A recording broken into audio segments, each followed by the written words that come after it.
On a 99 PDP immatriculés sous réserve. On a des banques, des néobanques, des éditeurs.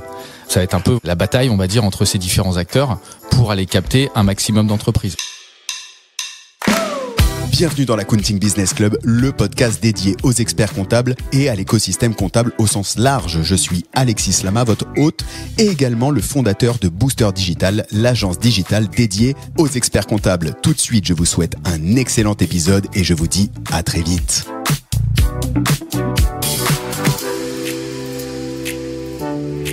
Bonjour à tous et bienvenue dans ce nouvel épisode de l'Accounting Business Club, et j'adore ce genre d'épisode. Je le dis directement parce que Benjamin, c'est le retour, tu vois, et j'adore ces épisodes où je peux suivre en fait ce qui s'est passé entre le premier épisode qui a été diffusé, il me semble, il y a à peu près un an, grosso modo, et maintenant, sachant qu'au moment où on diffuse cet épisode, on vient de passer le congrès, un congrès sur une thématique qui intéresse tout le monde, déjà parce qu'il y a tellement de transformations, mais tu vois, quand on dit adaptation durable et numérique, réaffirmer notre ADN donc de la profession, tu vois, je pense que avec tout ce dont on va parler aujourd'hui, le rôle d'ECMA, on est en plein dedans, il y a une tonne de transformations, on en parlait rapidement en off, et donc je suis ravi, je te le dis directement, je suis ravi que tu reviennes de nouveau dans le podcast de l'Accounting Business Club. Benjamin, re-bienvenue. Merci beaucoup Alexis, moi aussi je suis ravi, hein. On s'était vu il y a un an. En un an, beaucoup de choses se sont passées quand même, hein. Les choses ont pas mal changé, on va y revenir, hein, mais on se posait la question sur la réforme notamment de la facturation électronique. Bon là aujourd'hui c'est, on va dire que c'est quasi certain. Bon, il y a toujours la question du PLF qui doit passer, mais en tout cas le gouvernement, la DGFiP, la IFE sont tous mobilisés. Donc c'est vrai. Tu vas me lâcher un nombre d'acronymes, je le sens direct. PLF. Enfin voilà, ok, je vais essayer d'en traduire quelques-uns et après je t'arrêterai sur certains. Mais c'est lié aussi à tout ça, et ça pose un sujet, tu vois, de communication envers les clients, parce que c'est quand même extrêmement nébuleux. C'est quand t'es entrepreneur, tu vois tes banques qui te poussent des notifications push pour te dire signe ici la facture électronique, PDP, et ensuite OD, et ensuite tu vois, il y a quand même plein d'acronymes, et c'est peut-être pas encore clair pour tout le monde. Donc on va évidemment ouvrir tout ça sans que ce soit pas un sujet. C'est pas un podcast technique, tu vois, sur la facture électronique. Moi, ce qui m'intéresse aujourd'hui dans ce qu'on va voir, c'est, je te l'ai dit en amont, c'est quel est le rôle en fait d'ECMA dans l'accompagnement à la transformation en fait des cabinets. Comment ECMA du coup permet aux experts comptables de se réinventer. C'est un peu ça ce que j'aimerais qu'on voit. Et évidemment, du coup, en filigrane, il va y avoir la réforme de la facture électronique, la place d'ECMA dans la facture électronique et les différents outils. Évidemment, il y aura aussi les questions qui piquent des membres de l'Accounting Business Club, mais tu verras, ça va, ils ont été cool. Tu vois, je sens que c'était quand même sympa. Mais il y a des sujets, tu vois, ils ont soulevé des points d'indépendance en quelque sorte, qui relèvent des experts comptables, en tout cas de leur place de cabinet, tu vois, comment ils gardent leur indépendance versus certains éditeurs ou certaines banques. Voilà un peu l'ordre du jour, et puis au milieu de tout ça, plein de questions. Ça te va ? Super programme, allons-y. Donc, j'aimerais qu'on ouvre. On va commencer comme ça, on est dedans. Tu vois, on ouvre la page de la facture électronique. Qu'est-ce qui s'est passé en un an ? Quelle est la place d'ECMA aujourd'hui sur la facture électronique ? Alors, qu'est-ce qui s'est passé en un an ? Beaucoup de choses, hein. Enfin, on suit tous l'actualité. Il y a un an, en fait, on était incertain, hein. C'est-à-dire qu'il y a une tentative, effectivement, de report, voire d'abandon de la réforme. Heureusement, il y a une mobilisation assez générale de la part des éditeurs, de la part de l'ordre aussi, qui a énormément poussé pour qu'effectivement cette réforme soit bien maintenue en juillet 2026 en septembre 2026 et septembre 2027. Entre-temps, les choses ont quand même beaucoup aussi avancé, puisque il y a eu des tests qui ont été ce qu'on appelle un pilote, qui a été mis en place avec la DGFiP, la IFE sur l'annuaire, avec 11 plateformes, 11 PDP pilotes dont on faisait partie. Alors là, je temporise 2 secondes. Donc il y a eu des tests, donc il y a eu un POC, l'équivalent, où ils ont dit ok, là on ouvre les tuyaux de la facture électronique avec 11 éditeurs. Exactement. 11 éditeurs qui font partie de l'annuaire des X 70, 80 99 à date. Il y a 99 personnes, enfin 99 boîtes qui sont PDP dans l'annuaire. Exactement, PDP sous réserve. Donc ça me rappelle l'époque des 118-218, tu sais, quand il y avait tout le monde qui voulait devenir annuaire téléphonique à la place des pages jaunes. C'est ça, c'est exactement ça. Ok, donc là il y en a eu 11 qui ont été sélectionnés pour faire un test en fait grandeur pseudo nature. Voilà, c'était en début d'année. Donc test. Globalement, l'objectif c'était un peu d'essuyer les plâtres. On va pas se mentir vis-à-vis de la IFE, de la DGFIP, et donc de faire ces tests d'interconnexion avec l'annuaire. Sachant que là, sur la fin de l'année, il y aura une deuxième phase d'échange, cette fois-ci de factures entre les PDP. Et entre-temps, évidemment, cet annuaire, il a été ouvert l'été dernier. Et ça a permis d'inscrire des premières entreprises dans l'annuaire. Ok, donc c'est-à-dire que par exemple mon entreprise Booster Digital peut être inscrite dans l'annuaire si j'utilise la PDP d'ECMA. Par exemple. Ok, d'accord. Par exemple. Et donc ce que ça va changer, c'est que maintenant toutes mes factures vont passer directement en facture électronique. Grosso modo, j'essaie de la comprendre, tu vois, même pour moi, client, ça passe dans le tuyau, et là, ça arrive directement chez mon client, mais au passage, l'État, c'est ma TVA. C'est là où c'est compliqué, effectivement, pour la profession, pas encore. C'est là où c'est difficile. Là, aujourd'hui, on est encore dans la phase, toi, tu as une entreprise, tu peux t'inscrire dans l'annuaire à travers, effectivement, en choisissant une PDP qui va t'inscrire dans l'annuaire. Sauf que le cycle d'envoi des factures entre plateformes, là, celui-ci, il va commencer véritablement qu'en 2026, avec des premiers tests, et puis une mise en œuvre vraiment effective en septembre 2026. Donc c'est là où c'est pas simple, en fait. C'est-à-dire que c'est prêt, on va dire, les tuyaux sont à peu près, sauf qu'effectivement l'ouverture complète de ces tuyaux entre les plateformes, elle n'est pas encore effective. Elle va commencer début 2026 et elle sera pleinement opérationnelle en septembre 2026. Quand je dis pleinement opérationnelle, ce sera déjà la réception des factures électroniques des grands facturiers, énergie, téléphonie, etc., pour après une ouverture complète en septembre 2027. Par contre, là, tu viens de dire un truc qui m'alerte d'une certaine manière, ou du moins qui peut alerter les cabinets, c'est que si moi je signe un mandat avec la banque, c'est la banque qui m'inscrit sur l'annuaire, c'est ça ? Exactement. Donc si je grossis le trait, donc au moment où on diffuse, c'est fin septembre, mais au moment où on enregistre, c'est fin juillet. J'ai déjà reçu un nombre incalculable de notifications de la part de Conto, mais j'imagine qu'il y en a d'autres qui font ça, en me disant clique ici, t'inquiète, c'est rien. En fait là, en faisant ça, je leur signe le mandat, ils m'inscrivent eux sur leur PDP.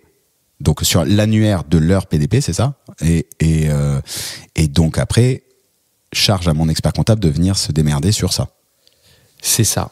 Si je grossis, mais juste parce que là, quand tu l'as dit comme ça, c'est... Exactement. Aujourd'hui, je te le disais tout à l'heure, on a fin juillet, là, on a 99 PDP immatriculés sous réserve.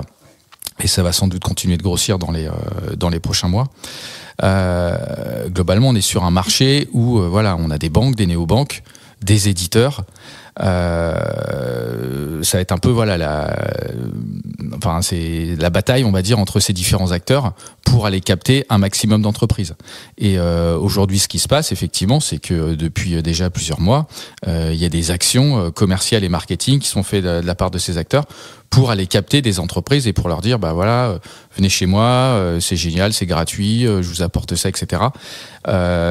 Et donc, je vous invite à renseigner le formulaire pour que je puisse vous inscrire sur l'annuaire et donc que je mette votre entreprise, donc votre sirène, associée à ma PDP. Ça peut se faire effectivement sans intervention de l'expert comptable. Et est-ce que c'est première arrivée, premier service, c'est-à-dire typiquement je signe, tu vois, je coche le truc sur Conto, je prends cet exemple parce que j'ai un compte chez eux, je signe le truc sur Conto, ça y est, c'est fini ? C'est le dernier arrivé qui est l'arrivée servie. D'accord. Donc c'est-à-dire que là, je peux signer juste avant parce qu'ils m'ont envoyé la notification. Expert m'en a pas parlé. Ouais. Tu peux signer 10 mandats dans 10 PDP différentes. Celui qui fera foi, c'est le dernier mandat le dernier formulaire que tu as signé. D'accord. Intéressant. Voilà. Alors ça, c'est une volonté effectivement de l'administration fiscale, c'est de ne pas être bloqué dans ton choix de PDP. Par contre, attention. C'est-à-dire que quand on dit que tu peux signer 10 formulaires, oui, tu peux signer 10 formulaires. Et s'il y avait un litige vis-à-vis d'une administration fiscale, elle demanderait au PDP de sortir les formulaires et de regarder la date, l'heure de signature, pour voir quand est-ce que le document a été signé, et celui finalement qui fait foi le plus récent. Sauf que ça, c'est indépendant des conditions commerciales que tu vas signer avec un acteur. Donc potentiellement, tu peux signer un formulaire en disant c'est pas grave, je vais changer. Par contre, si tu t'engages 3 ans ou 5 ans commercialement chez cet acteur, là, tu es engagé commercialement. Donc tu es engagé commercialement, c'est-à-dire qu'en fait, parce que tout le monde ne va pas faire des PDP gratuites, même si ce type d'acteurs, généralement, ils vont l'inclure dedans pour être sûr de t'avoir. Mais par contre, c'est super intéressant, c'est-à-dire que la bagarre de la communication qu'il va y avoir, qui a déjà commencé mais qui va s'accentuer à partir de septembre, j'ai aucun doute sur le fait que déjà au Congrès tout le monde va en parler, et juste après ça va être la foire d'empoigne à mon avis sur le Q4. Il est pas trop tard pour les cabinets, bien au contraire, parce que c'est la dernière qui va prendre, c'est la dernière qui vont signer, qui fera foi en fait par rapport au principe de exactement. De la c'est super intéressant. Dans le principe, en fait, il y a deux choses. Il y a ce fameux formulaire. Ce formulaire, c'est ce que tu vas signer auprès de l'acteur avec qui tu vas choisir ta PDP. Il faut pas confondre. Il y a le formulaire et le mandat. En fait, par défaut, une entreprise, elle a juste à signer un formulaire. Et ce formulaire, c'est tel acteur, tel éditeur, telle banque, tu le signes, hop, il peut faire ton inscription directement sur l'annuaire. Parce que c'est la PDP qui va faire l'inscription de ton entreprise sur l'annuaire. Par contre, ils ont sorti cette question de mandat, et notamment pour les experts comptables, et ça c'est hyper important, pour les experts comptables, qui permet en fait à l'expert comptable, qui n'est pas une PDP, mais d'inscrire l'entreprise dans l'annuaire sur tel ou tel PDP. C'est-à-dire que en fait, ça lui donne le droit, ça donne la possibilité d'inscrire ses entreprises sur la PDP qu'il va préconiser à ses clients. Donc ça, c'est hyper important dans le sens où ça va permettre, et nous c'est ce qu'on dit à la profession, c'est-à-dire que l'urgence pour vous en tant qu'expert comptable, c'est de faire signer des mandats à vos clients, parce que ça va vous laisser le temps d'analyser le marché, d'analyser vos typologies de clients, et ensuite de conseiller là où les PDP qui sont les mieux adaptés à votre typologie de clientèle et à votre cabinet. Mais au moins, en faisant signer le mandat, tu as la main dessus. Exactement. En faisant signer le mandat, tu as la main dessus. Le client te délègue son choix de plateforme. Ah, super intéressant, franchement. Et donc, du coup, là, on est fin septembre. Dans l'idée, il faudrait qu'ils aient, si c'est pas déjà fait, envoyé au moins un début de communication avec une newsletter expliquant dans les grandes lignes la facture électronique, et en mettant le mandat, et pour dire on revient vers vous, laissez-nous analyser tout ce qui se passe et on revient vers vous fin d'année, début avant la période fiscale, quoi. Exactement. Et puis il y a une vraie logique dans le sens où c'est toujours les experts comptables qui ont accompagné les entreprises sur les grands sujets, 35 heures, Covid, passe, etc. Là, la facture électronique, on est au cœur du métier de l'expert comptable. La facture, le règlement, donc c'est tout à fait logique que ce soit l'expert comptable qui s'en charge. Mais pour autant, la grande nouveauté, c'est que sur ce marché-là, d'autres acteurs qui sont pas des experts comptables. Donc potentiellement, là, les cabinets d'expertise comptable rentrent en concurrence avec d'autres acteurs qui, eux, vont vouloir prendre la main sur le client et essayer de vendre leur plateforme et les services associés. Parce qu'on est dans cette logique de captation de la donnée et captation des flux, quoi, en fait. Donc en devenant la PDP du client final, tu viens prendre une espèce d'emprise, en tout cas de données, tu as accès aux données, tu as accès à de la connaissance. Ça va te donner accès à beaucoup de choses, c'est-à-dire, tu le dis bien, ça te permet déjà d'accéder à cette donnée, effectivement, qui est importante, et puis c'est surtout de la donnée. Ce qui change véritablement par rapport à aujourd'hui, c'est que, ou même avant, c'est qu'on va avoir de la donnée fraîche et de la donnée quotidienne. Aujourd'hui, tu vas analyser l'entreprise, souvent ça se fait à travers un FEC. Dans le meilleur des cas, un FEC mensuel, mais les comptabilités sur les petites entreprises sont pas, il y a pas des clôtures tous les mois. Et au mieux, ce sera au moment de la TVA, donc généralement autour du 20. Exactement. Là, ce qui change, c'est que quotidiennement, avec la PDP, t'accèdes au flux de factures d'achat, flux de factures de vente et flux de paiement. Donc ça veut dire que tu es en capacité quotidiennement d'avoir un tableau de bord basé sur ces données pour piloter l'activité de l'entreprise. Ça, c'est un vrai changement moi souvent ce que je dis, c'est qu'on va vraiment passer, en tout cas l'expert comptable, ça faut vraiment qu'il en prenne conscience. On va vraiment passer d'une vision de rétroviseur où on fait on regarde l'année qui s'est écoulée, ah bah oui vous avez été plus ou moins performant que l'année précédente, etc. à une vision vraiment proactive, prospective et une vision au quotidien de l'activité. Oui, bah écoutez, monsieur le chef d'entreprise, aujourd'hui, par rapport à il y a une semaine ou par rapport à l'année dernière sur la même période, voilà où vous en êtes. Et puis, alors, si on peut additionner ça à des éléments concurrentiels d'entreprises comparables, là, en termes de pilotage, on commence vraiment à avoir un pilotage extrêmement intéressant pour le chef d'entreprise pour ajuster sa stratégie et son pilotage opérationnel au jour le jour. Et tu vois là, en fait, j'entends quelque chose qui relève de l'outil. Et du coup, je me demande quelle est la place d'ECMA, en quelque sorte, parce que tu n'es pas un outil, quelle est la place d'ECMA dans ce schéma ? Alors la place d'ECMA, donc historiquement, nous on est un concentrateur de flux puisqu'on a on a fêté nos 30 ans il y a pas très longtemps et il y a plus de 20 ans on avait lancé la plateforme Je déclare qui permet de concentrer tous les flux télédéclaration fiscale, sociale, TVA, on fait même de la collecte de relevés bancaires. Donc historiquement, c'était vraiment notre activité. Sur la facturation électronique, on reste encore sur cette partie concentrateur de flux et on va dire ça permet de garantir une certaine indépendance vis-à-vis de la profession. Je le rappelle, ECMA, on a été créé à l'initiative de l'Ordre des experts comptables. On est satellite, on est association loi 1901 à vocation commerciale, mais derrière on travaille et on travaille pour la profession, on appartient à la profession.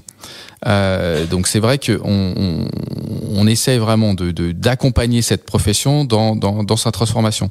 Donc il y a cette brique et on va dire qu'il y a ce socle basé sur la concentration de flux et qui permet de garantir une certaine indépendance, notamment en termes de données.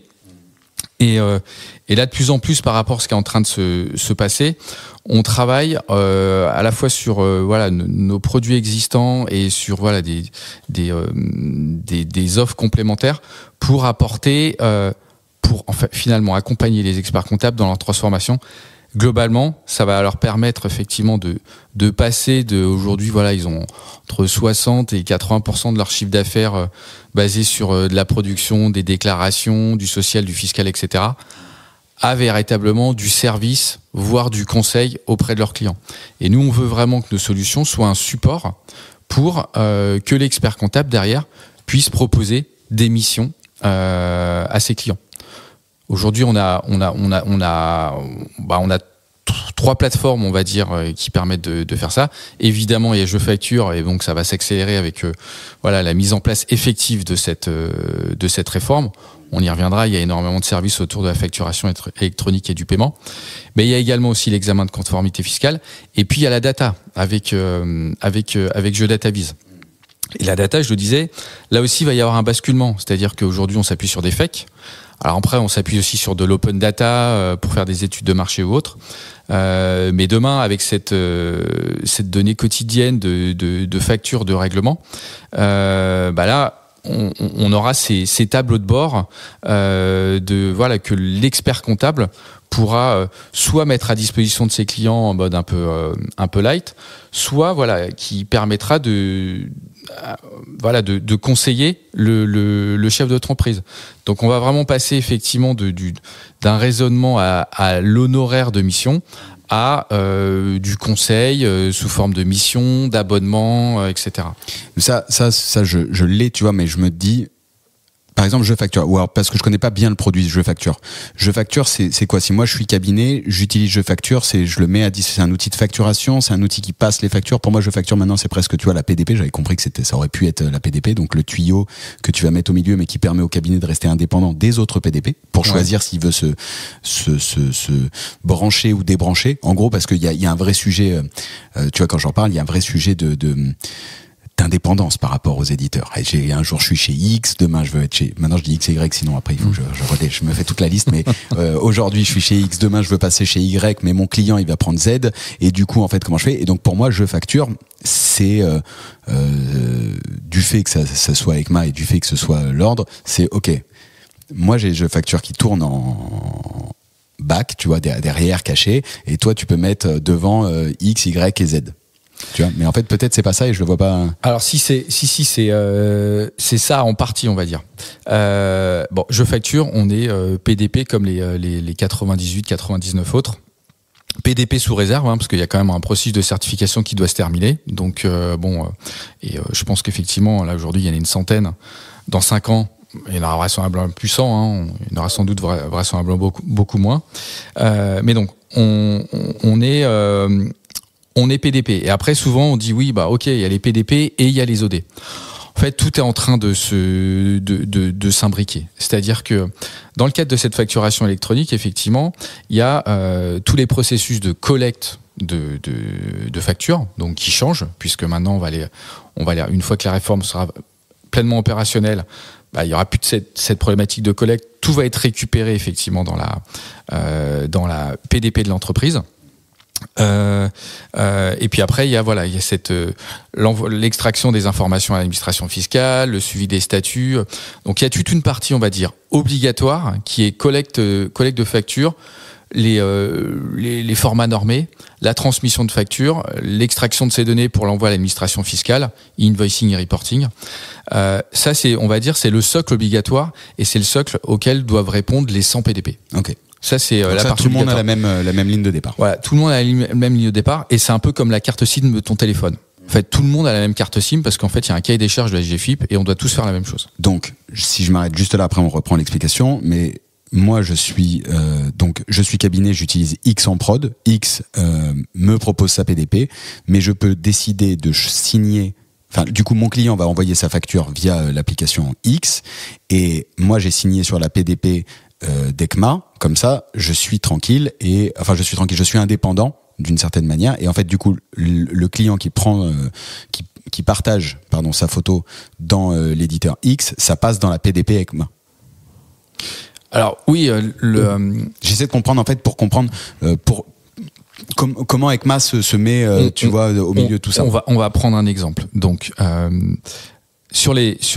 aujourd'hui, ECMA, nous, ce qu'on propose avec notre PDP Je Facture, et quand je dis PDP, c'est la couche PDP obligatoire et des services d'OD. En fait, c'est ça le principe. Ok, on va les ouvrir alors. On va les ouvrir. Il y a des services d'OD et cette couche PDP. Nous, ce qu'on propose avec Je Facture, c'est de garantir cette indépendance vis-à-vis des cabinets, des entreprises. Ce qu'on dit au cabinet, c'est vraisemblablement, au niveau de votre cabinet et de vos clients, vous aurez vraisemblablement, sans doute, plusieurs PDP. C'est un leurre de penser qu'au niveau d'un cabinet de 500 dossiers, il y aura une PDP unique pour le cabinet et l'ensemble des clients. Parce qu'il y a des clients qui sont spécialisés, il y a des besoins particuliers, il y a des PDP qui seront imposés à des fournisseurs, à certains clients des cabinets, etc., etc. Et voilà, en fonction des typologies de clients, clairement, le médecin libéral, il aura clairement pas les mêmes besoins que le café, hôtel, restaurant, la pharmacie ou le patron d'une PME de 100 personnes. Ils n'ont pas les mêmes besoins. Donc après, on peut s'imaginer que il y aura une PDP qui va répondre à l'ensemble, mais c'est un leurre parce que, comme je disais, la PDP, c'est la carte SIM. Et ce qui va intéresser in fine l'entreprise et le cabinet, c'est le téléphone autour de cette carte SIM. Et donc, c'est tous les services additionnels d'OD. C'est ça, en fait, qui va vraiment faire la différence. Donc nous, au niveau de Je Facture, nous, ce qu'on dit, c'est que, en tout cas, dans ce monde où il y a les cabinets, qui ont aujourd'hui un ou plusieurs outils de prod, ils ont de plus en plus d'outils de prod, il y a tout un système d'information, etc. Nous, on dit, avec Je Facture, on vous permet effectivement de centraliser les factures de vos clients pour les collecter de manière extrêmement simple. On propose aussi des services complémentaires sur lesquels on va revenir. Par contre, tout ça, on le fait de manière complètement ouverte et sans rien imposer. C'est-à-dire que, je prends un exemple, entreprise d'un cabinet, elle est équipée d'une banque auquel elle est attachée depuis un certain nombre d'années. elle veut pas changer de banque, et ben elle reste dans cette banque et elle pourra s'intégrer avec JeFacture et on fera un rapprochement des factures collectées avec les paiements de sa banque.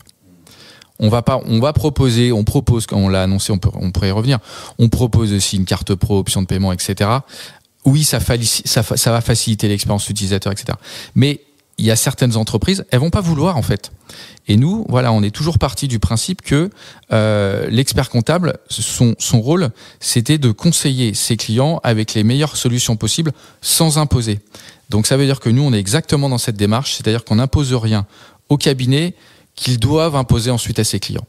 Donc c'est ça vraiment ce principe d'indépendance du cabinet et des entreprises du cabinet qu'on veut défendre, et c'est véritablement ça le positionnement d'ECMA sur la facturation électronique. Et du coup, alors tu parlais, j'avais jamais eu l'image du téléphone et de la carte SIM, je trouve que ça imageait extrêmement bien le sujet. Tu parlais de l'importance de l'OD, du coup, qui sera l'équivalent du téléphone, et c'est là que tu vas choisir. C'est quoi les services du coup que vous mettez en place ou qu'on peut imaginer sur les OD?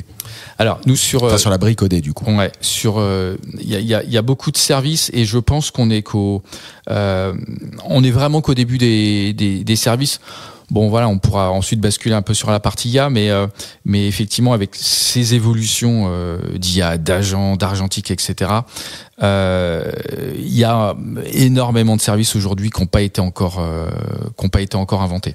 Mais en tout cas, ce qu'on propose d'ores et déjà nous avec JeFacture, c'est déjà on a un module de création de facture.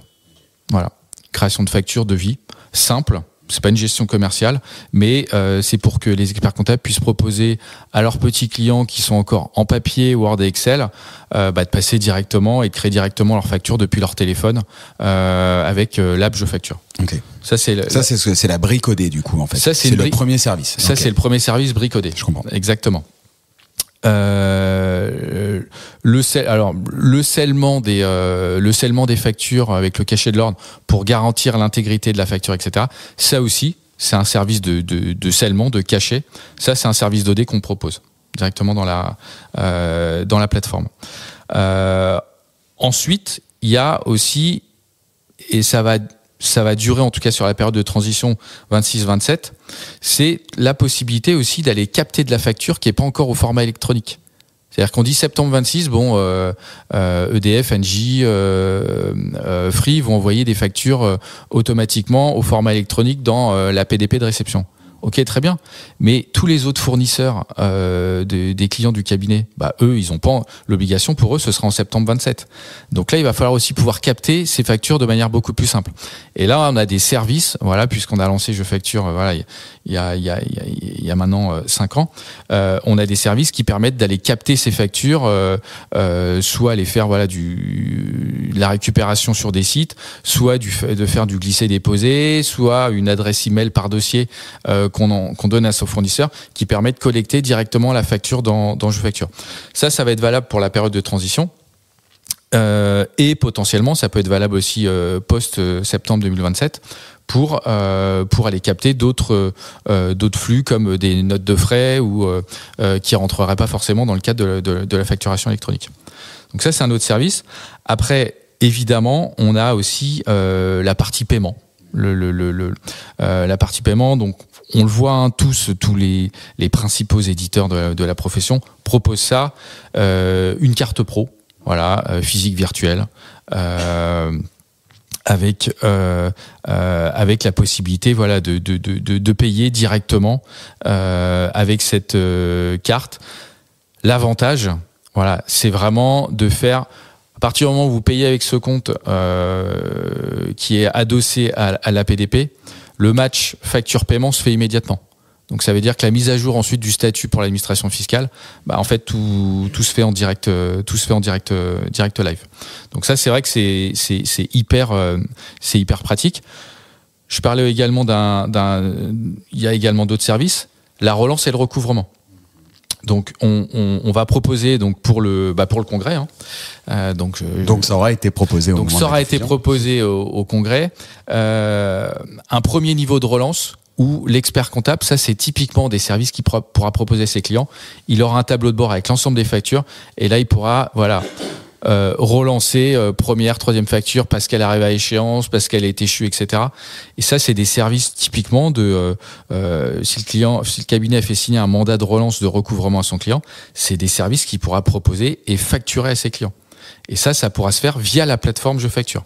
Mais tu vois, alors du coup, est-ce que ça fait pragmatique, hein, tu vois, est-ce que ça fait une plateforme de plus? Est-ce que ça veut dire que du coup, ils vont utiliser la plateforme Je Facture enfin, il y aura plusieurs plateformes de prod au sein du cabinet, X, Y, Z, mais eux, leur plateforme de pilotage client pourrait être Je Facture. Enfin, oui. Tu vois, j'essaie de comprendre comment ça peut s'articuler. Oui, leur plateforme de pilotage client pourrait être Je Facture, c'est-à-dire que tu as un cabinet voilà où tu as plusieurs outils de prod. Déjà voilà, si tu prends Je Facture qui est pas la PDP d'un outil de production, ça te permet de changer plus facilement d'outils hein. Ça te permet d'avoir une plateforme pour connecter tous les flux et transmettre tous les flux à ces différents outils de production. Je Facture, effectivement, c'est une interface pour le cabinet et une interface pour le client. Donc ça peut être l'outil. Après, Je Facture, voilà, n'a pas vocation non plus à tout faire. Je le disais, voilà, des entreprises qui veulent avoir, qui ont un processus de gestion commerciale avec bon de commande, devis, bon de livraison, etc. Ça, c'est pas notre métier. Donc là, dans ce cas-là, il faut que ce soit proposé différemment. Mais sur le quotidien de facturation, règlement, interface avec l'entreprise, oui, Je Facture, c'est une plateforme qui répond parfaitement à ce type de besoin. Stop. Instant de vérité. Votre marque, elle existe ou elle existe? La différence entre les deux, on l'a transformée en méthode chez Booster Digital. Alors, pour passer d'invisible à incontournable, vous savez ce qu'il vous reste à faire. Téléchargez notre guide, c'est offert et c'est en description de l'épisode. Et maintenant, on y retourne. Qu'est-ce que tu vois d'autre, du coup, comme service? Après, je rebondirai sur deux, trois trucs qu'on s'est dit. Comme autre service, donc je parlais de la relance. Donc il y a de la relance, voilà, premier niveau. On est en train de réfléchir aussi à de la relance deuxième niveau avec possibilité, là encore, avec l'expert comptable qui serait frontal vis-à-vis du client, de pouvoir proposer et d'aller plus loin et de proposer un service de recouvrement type contentieux. En passant par des spécialistes, mais toujours avec l'expert comptable qui serait l'interface. Et donc, c'est des services qui pourraient valoriser. Il y a également aussi, voilà, je te parlais tout à l'heure des banques. Donc, on propose la carte pro, voilà, avec le rapprochement qui se fait immédiatement. Ça, tu sais que c'est intéressant, parce que je voulais revenir dessus tout à l'heure, mais c'était l'une des questions qui m'était revenue des membres de l'Accounting Business Club en me disant à quand un compte pro? Parce que dans la logique où tous les éditeurs maintenant arrivent dessus, qu'est-ce que tu dis à ton client qui n'est pas encore sur ça, mais pour le garder, tu vois? Et donc en matière, on m'avait posé la question, tu vois, c'est à quand une banque made in EC sans que ce soit une banque, parce que c'est un compte pro et je sais qu'il faut bien faire la différence, mais du coup, donc vous avez maintenant cette solution aussi pour les clients comme ça, quoi. Exactement, on l'a annoncé au 30 ans d'ECMA. C'est voilà, la possibilité pour l'entrepreneur de prendre une carte. Donc c'est avec notre partenaire derrière Je Facture, hein, c'est BankUp, avec qui on a développé la solution, et donc qui est établissement de paiement. Et donc de la même manière que les autres éditeurs, voilà, il y en a un certain nombre qui ont proposé quasiment tous, leur carte, ouais, quasi. Alors pas encore tout à fait tous, mais bon, ils vont arriver. Tout le monde s'y met. À mon avis, au congrès, tout le monde aura une petite carte avec 10 € de crédit dessus. Exactement. Voilà. Tout le monde s'y met. Donc nous, on se devait de le proposer, donc on le propose aussi. Et il y a je te le disais, voilà, il y a une vraie valeur ajoutée en termes d'expérience utilisateur, en termes d'interface, en termes de facilité d'utilisation. C'est un vrai plus. C'est un vrai plus à la fois pour l'entreprise et pour l'expert comptable où tout va se matcher automatiquement. Voilà, le rapprochement, il est immédiat. Dans les autres services qu'on propose, et c'est là encore où c'est notre élément de différenciation, oui, on propose ça, mais pas que. C'est-à-dire qu'on dit, voilà, dans votre cabinet, vous avez par exemple dans le système agricole, ils ont beaucoup de clients agriculteurs qui sont attachés souvent à des banques traditionnelles de leur terroir, et eux, tu vas pas forcément les faire passer sur des banques en ligne ou autres. On a dit très bien, et ça on le comprend tout à fait. Et donc c'est pour ça que avec ces clients-là, on dit vous restez sur votre banque. Et nous, l'avantage, c'est qu'on va pouvoir faire le rapprochement avec les relevés je déclare. Issus de je déclare. Donc la banque Crédit Agricole par exemple du Morbihan, on pourra faire le rapprochement. On aura les relevés du Crédit Agricole du Morbihan de cette entreprise et on pourra faire le rapprochement avec les factures qu'on aura dans Je Facture. Ce sera pas la même expérience parce qu'il y aura évidemment, s'il a réglé par chèque 3 factures, là ça va pas matcher automatiquement. Mais l'objectif, voilà, c'est qu'on ait un niveau de rapprochement qui soit quand même suffisamment important. Dans un cas, on aura 100% et ce sera de l'instantané. De l'autre côté, ce sera 80% et il faudra faire les derniers 20% peut-être à la main. Mais ça encore, c'est un service que pourra proposer l'expert comptable à son client. Pour totalement en fait couvrir le 360 de l'admin, quoi. L'admin, finance, gestion, recouvrement, suivi de trésor. Exactement. Et après, donc, arriver au pilotage dont tu parlais. Et c'est là qu'on voit un peu le changement de paradigme. C'est-à-dire que si on fait un parallèle par rapport on regarde les experts comptables et les éditeurs. Les experts comptables, aujourd'hui, ils ont des lettres de mission honoraires sur toute la partie un peu classique. Comptes annuels, on met tout dedans, on fait le mix et exactement. On envoie la facture. Et ils ont 10% où ils font un peu de conseils. Les éditeurs, tu regardes souvent, alors souvent c'est ce qu'on voit, souvent chez les éditeurs, il y a 3 offres. Il y a une offre bronze, silver et gold, platinum ou autre. Et là c'est pareil, c'est-à-dire que demain sur la facturation électronique, et je pense que là on va pouvoir aider aussi la profession à changer de paradigme, c'est-à-dire que demain vis-à-vis de leurs clients, ils vont pouvoir proposer aussi ces 3 types de packages. Bien sûr.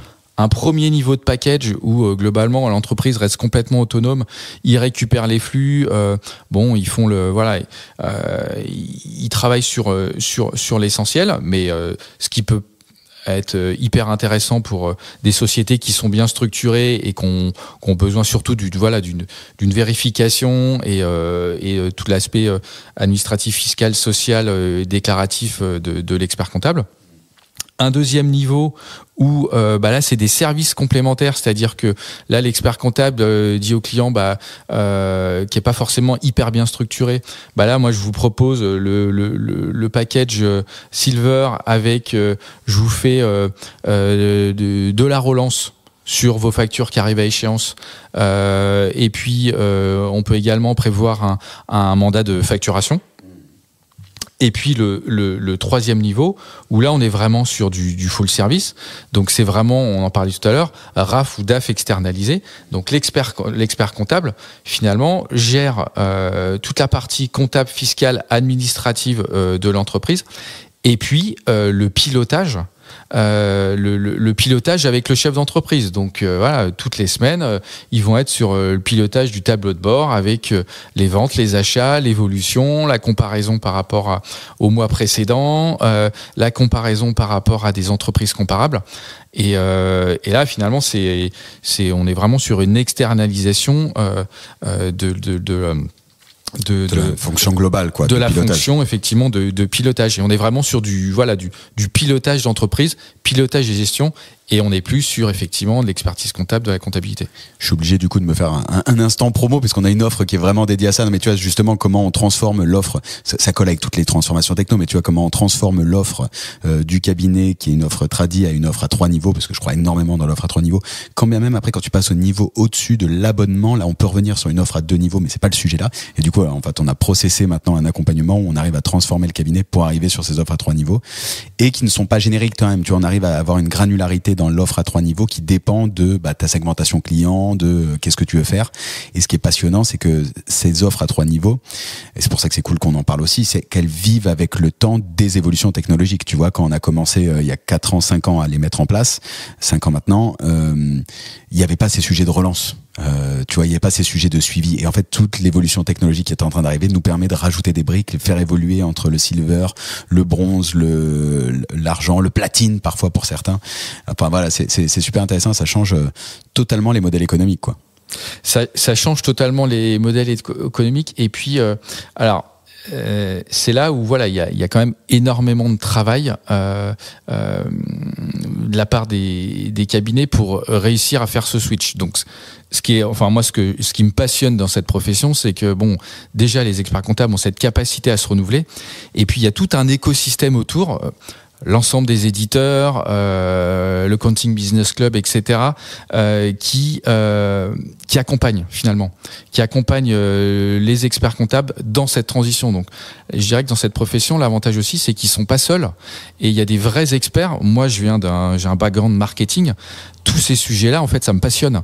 Et me dire que demain, on va pouvoir vraiment accompagner les cabinets dans cette dans une nouvelle approche vis-à-vis de leurs clients, la mise en avant, de le passage de vraiment la production à de l'accompagnement du chef d'entreprise, du pilotage de gestion, etc.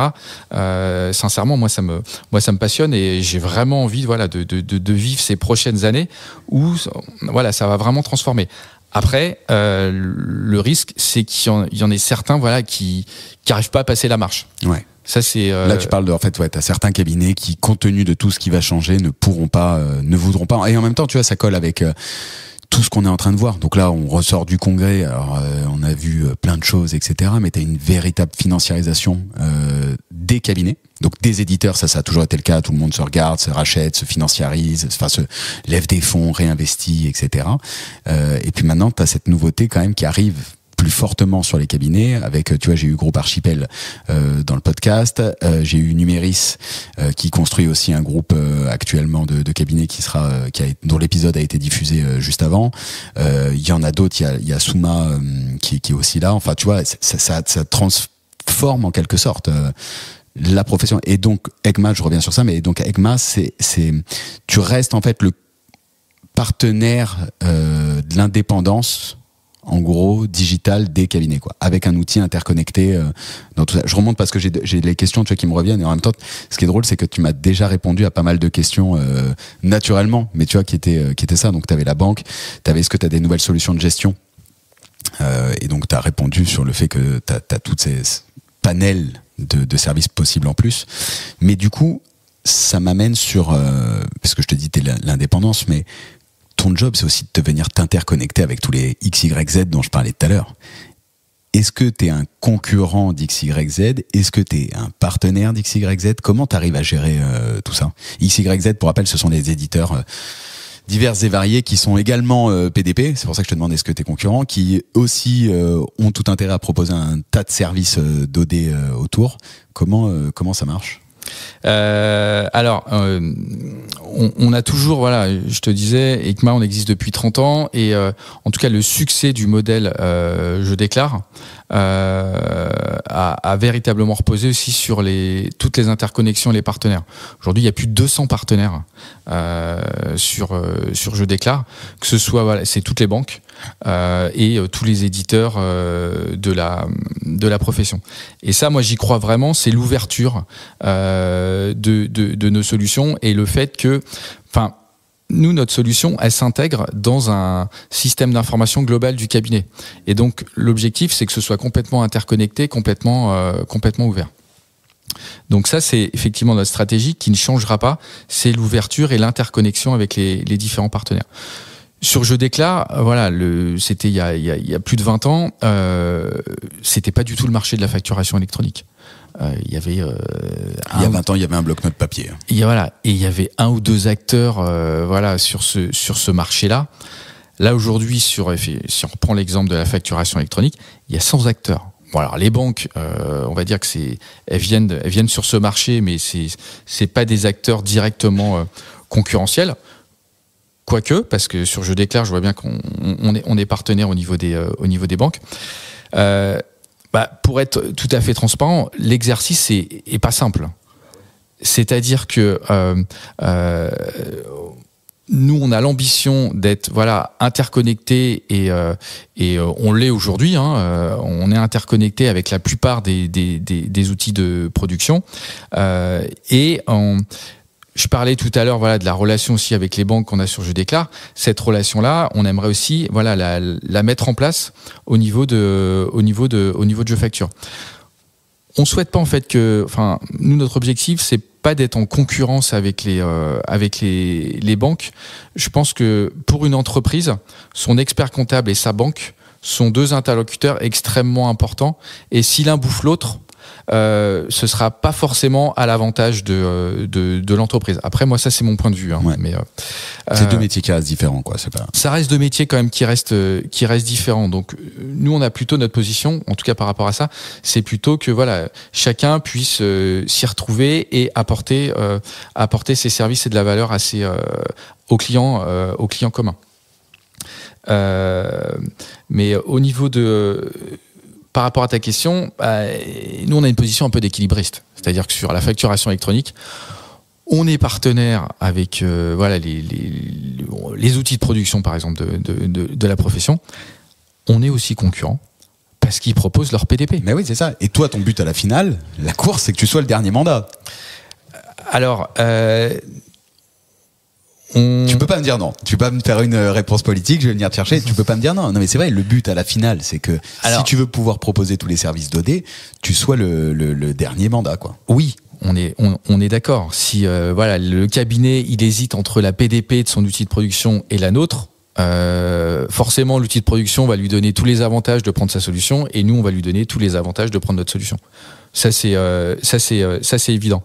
Par contre, voilà, tu parles de tous les services d'OD, on est sur des services qui sont connexes autour de la facture et du paiement.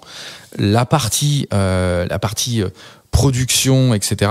Ça, c'est pas notre métier et ça on ira pas dessus. Mais c'est vrai qu'on est sur un marché aujourd'hui où on se retrouve, voilà, à la fois concurrent et partenaire de manière un peu plus exacerbée que sur nos autres produits. Ça, c'est sûr.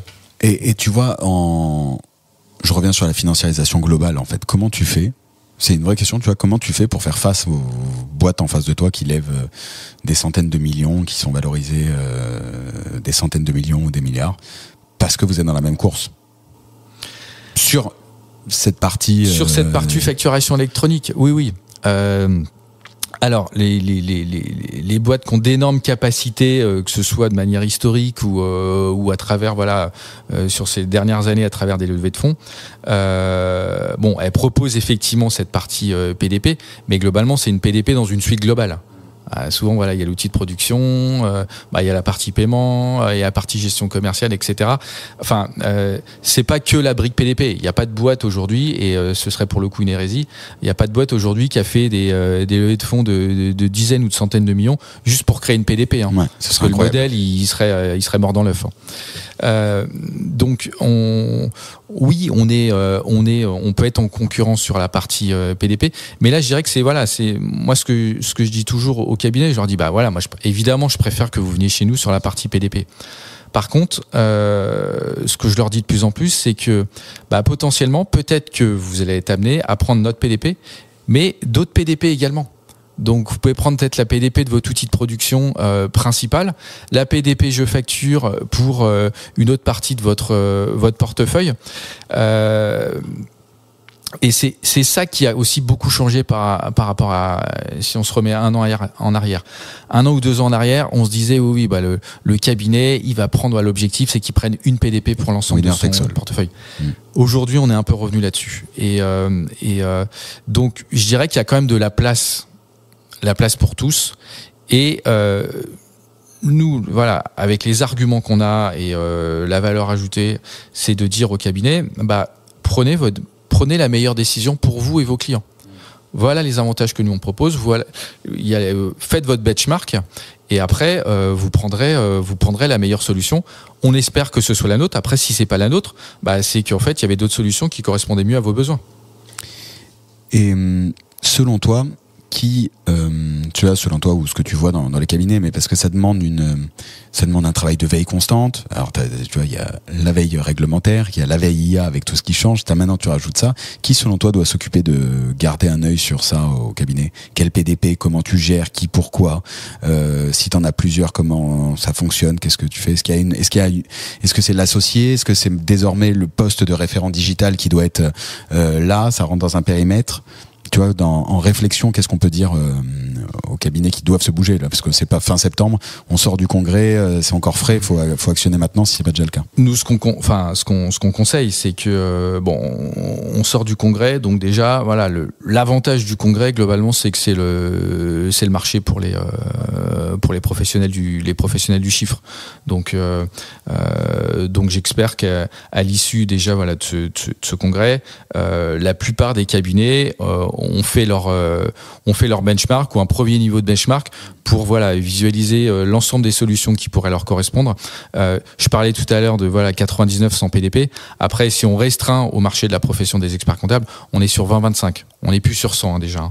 Donc il y a une grosse vingtaine d'acteurs qui répondent vraiment aux professionnels du. Parce que les autres, c'est quoi? C'est des outils, c'est des PDP intégrés à des outils métiers? Non, les autres, déjà il y a les banques. Donc ce serait quand même relativement improbable que des experts comptables proposent les PDP des banques. Oui, je vois ce que tu veux dire. Tu veux dire, tu en as 20-25 qui s'adressent directement aux experts comptables pour que l'expert comptable soit le dernier mandat. Exactement. Donc il y a les banques, il y a ceux qui s'adressent quand même plutôt à des grands comptes, les experts de l'EDI initialement. Donc ils s'adressent quand même, c'est plutôt quand même conçu pour des gros volumes, des grosses entreprises. Il y a les PDP qui déjà étrangères. Donc, après, chaque cabinet fait ce qu'il veut, mais prendre une PDP, qui est créée par une boîte à l'autre bout du monde et qui est gérée là-bas, c'est peut-être pas non plus l'idéal. Et puis il y a aussi les PDP qui sont spécialisés dans certains secteurs d'activité. Par contre, c'est des PDP que certains clients des cabinets pourraient leur imposer. Parce que dans le secteur du bâtiment ou dans le secteur de la pharmacie, c'est celle-ci qui correspond le mieux, quoi.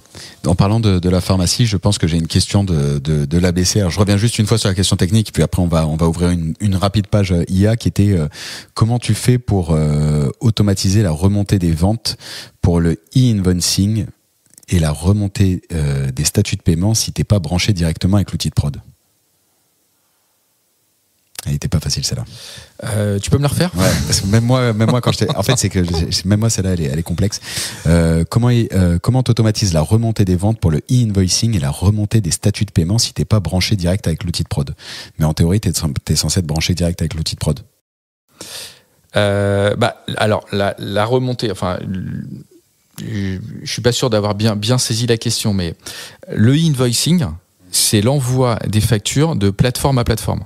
Donc toi, tes clients, tu fais tes factures de vente, elles vont partir de ta PDP pour arriver à la PDP de ton client. Voilà. De là, tu extrais les informations pour transmettre les 10-15 données à l'administration fiscale. Ça part de ta PDP, ça part pas de l'outil de prod. Ça part de la PDP d'émission. Donc toutes tes ventes, de toute manière, tes factures, et même si tes factures, tes factures de vente, tu les fais dans un outil de création de facture, cette facture-là, ton outil de création de facture, donc ta fameuse OD, doit l'envoyer à ta PDP, qui va la transmettre à la PDP de ton client, et de là, en extraire les informations pour les envoyer à l'administration fiscale. Et donc, tous les statuts, et après, mise à jour des statuts d'actualisation et de paiement, là, ça va se faire depuis la PDP, de ta PDP, et c'est de là que tu enverras les informations. Après, si on fait le lien avec l'outil de production, c'est toutes ces factures-là, tes factures de vente, il faut qu'elles redescendent dans ta production. Et c'est par exemple ce qu'on propose avec Je Facture, c'est-à-dire c'est le lien en API avec ton outil de production. Donc c'est comme ça que le schéma va fonctionner. Et de la même manière, sur ce invoicing, pour le e-reporting, donc par exemple tes ventes à tes particuliers, là, soit ta PDP elle est reliée directement à ta caisse, donc ça extrait tous les jours les informations pour les transmettre, généralement le 10 du mois, soit sinon le chef d'entreprise, le restaurateur ou autre, il aura un écran de saisie dans sa PDP, il ira saisir les 10-15 informations et ça enverra le e-reporting à l'administration fiscale. Ok. Je ferme la partie technique et j'ouvre la dernière page IA. C'est très important. On en parlait déjà dans le premier épisode. Mais là, je suis plus, tu vois, genre, qu'est-ce que vous utilisez aujourd'hui en IA? C'est quoi la place de l'IA chez ECMA? Et comment tu la vois demain? Ça va très vite, si c'est passé déjà encore plein de trucs. Juste avant qu'on enregistre, il y a OpenAI qui a annoncé ChatGPT Agent, qui change vraiment les choses. Il y a le navigateur web de Perplexity qui change mais radicalement la façon qu'on va avoir de naviguer. J'espère que d'ici d'ailleurs septembre, on aura tous accès à ça, parce qu'aujourd'hui c'est que sur invitation. Comment aujourd'hui vous l'utilisez? C'est quoi la place que vous mettez dans l'IA chez ECMA? Alors ça va effectivement hyper vite et donc c'est pas forcément simple de suivre. Alors bon, on a une cellule de veille et puis voilà, on a surtout des experts du sujet. Aujourd'hui, très concrètement, on l'utilise. Alors la question, c'est toujours quand on parle d'IA, voilà, parce qu'il y a IA, l'IA, on va dire, qui a été créé, voilà, il y a plus de 50 ans. Donc c'est les fameux algorithmes. Donc ça, c'est utilisé dans toutes nos applications, voilà, les algorithmes de calcul, etc. Et après, il y a la partie, voilà, l'IA générative, les agents ou autres. Donc les algorithmes, ça, on l'utilise partout. Après, on a deux plateformes quand même où aujourd'hui on utilise davantage d'IA et d'IA type d'IA-gène. C'est dans Conform Expert pour l'examen de conformité fiscale et dans GeoDataVis. Dans Conform Expert, on a trois modules. On parlait tout à l'heure l'offre bronze, argent, gold. Bah voilà, on s'est un peu calé là-dessus.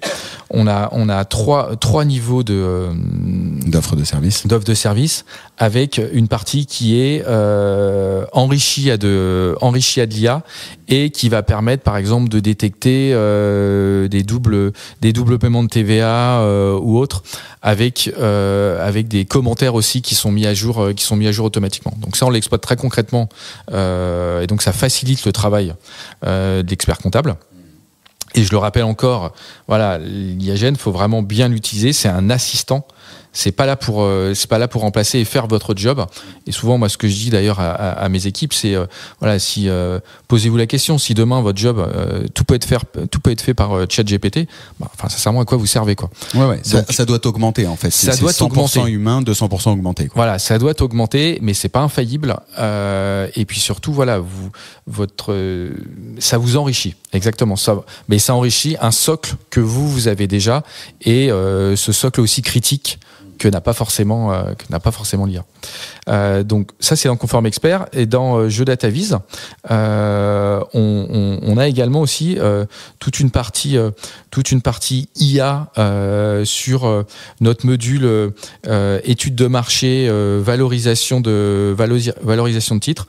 Et on est en train de travailler aussi sur pas mal d'évolutions pour basées sur l'IA, notamment sur de l'évaluation financière, du scoring ou autre.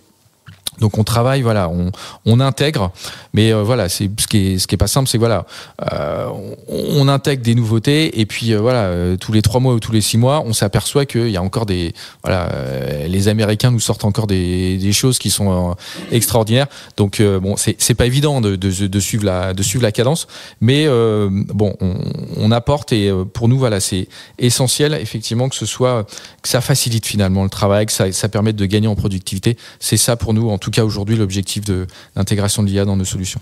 C'est marrant, tu parlais d'Eval, indirectement on m'avait aussi posé la question, tiens, est-ce qu'il y aura un sujet d'Eval, un outil, une petite capsule d'Eval dedans, enfin tu vois, ça, accès à toutes les données et tout ça, en fait ça colle, quoi. Ouais, bah c'est ce qu'on a aujourd'hui. On permet de faire un premier niveau d'analyse, d'évaluation de titres, et là on va aller encore plus loin, et puis on va surtout aller plus loin pour je reviens sur le sujet de tout à l'heure, mais pour faciliter la vente de mission de l'expert comptable à ses clients. On sait que ça, c'est un point dur. Voilà, ils sont pas forcément formés pour. Et voilà, on le fait tous, hein, voilà, il y a des formations, des guides, etc. Mais tu veux dire tous nos contenus dans lesquels on donne un maximum d'infos, mais après il faut le passer à l'action, quoi. Il faut le passer à l'action, et ce passage à l'action, il est difficile. Et là, je suis on a pas mal travaillé avec nos équipes et notamment notre partenaire Atometrix sur JetaViz pour faciliter encore plus, mais à travers la plateforme, la vente de missions du cabinet vers ses clients. Et ça, je pense que voilà, ça aussi, ce sera voilà une nouveauté je pense, on sortira, j'espère, assez prochainement, et qui va vraiment envoyer du lourd. Bon, magnifique. Écoute, c'est un beau mot de la fin, sachant que là, on sort du congrès, on a fait un super tour de la facture électronique. Je retiens évidemment l'image du téléphone et tu vois de la carte SIM dans un monde dans lequel les cabinets vont avoir un max d'infos. Là, on sort du congrès, donc tu vois, il s'est bombardé d'infos. Les clients des cabinets vont avoir un maximum d'infos. Le dernier mandat, très important, mais quand même l'importance de communiquer maintenant, parce qu'en fait, c'est pas septembre 2026. Enfin, ça va être septembre 2026 le début, mais en fait, c'est tout de suite qu'il faut agir pour prendre la main. Au moins montrer que t'es dynamique, que tu bouges, quoi. Et après, il va y avoir ce sujet d'OD avec tous les services qui vont aller autour. Et qu'est-ce que tu fais dans ton analyse, en partant du postulat que maintenant, t'auras pas qu'une PDP au sein du cabinet. L'IA se développe. Non, mais voilà, c'est une belle... excitant tout ce qui va se passer sur SKU4. J'imagine que toi, on peut te retrouver sur LinkedIn, dont on avait déjà mis la présentation en signature, et on va remettre la présentation en description de l'épisode. C'est quoi tes événements là sur l'après-congrès? Où est-ce qu'on peut te croiser un peu sur la suite? Sur l'après-congrès, octobre, novembre, décembre. Ouais, il y aura j'interviendrai sans doute sur des AG, et puis on va lancer aussi voilà, quelques dates, un tour sur la facturation électronique. Ah ouais? Ok, ouais. Intéressant. Ouais. Donc ça, on va le lancer. De toute façon, il faut qu'on soit sur le terrain et proche des cabinets. Donc c'est vrai que j'en ai pas parlé, mais on a renforcé nos équipes sur la facturation électronique avec des Customer Success Managers. Et puis on va faire, voilà, on aura 5-6 dates sur les principales villes pour aller voir les experts comptables et les embarquer sur la réforme qui se rapproche à grands pas, hein. Ouais, parce que c'est pour ça que je te dis septembre, enfin c'est pour ça que je te dis octobre, novembre, décembre, parce qu'après on sait qu'on va arriver en période fiscale et que tu sors de la période fiscale, ça va être juin, et ensuite ça sera septembre, quoi. Et on y sera. Et on y sera, okay. Exactement. Magnifique, affaire à suivre. T'as ton rond de serviette dans l'Accounting Business Club. Rendez-vous du coup l'année prochaine, à quelques mois de la sortie, peut-être quelques semaines de la sortie. Non, franchement, c'était super, toujours passionnant de voir un peu tout ce qui se passe, le rôle, l'indépendance, comment vous bougez aussi. Tu vois, franchement, c'est rare que tu répondes aux questions avant que je te les pose, des questions qui piquent. Donc c'est-à-dire que vraiment ça bouge. Et en tout cas, merci beaucoup Benjamin d'avoir pris le temps de venir. Et bon, on se sera vu au congrès. Mais quoi qu'il en soit, si l'épisode vous a plu, je vous souhaite rien du tout. Je vous souhaite une bonne fin d'écoute évidemment, mais surtout partagez-le au plus grand nombre. Et moi, je vous dis à très vite pour un prochain épisode. Ciao. Ciao.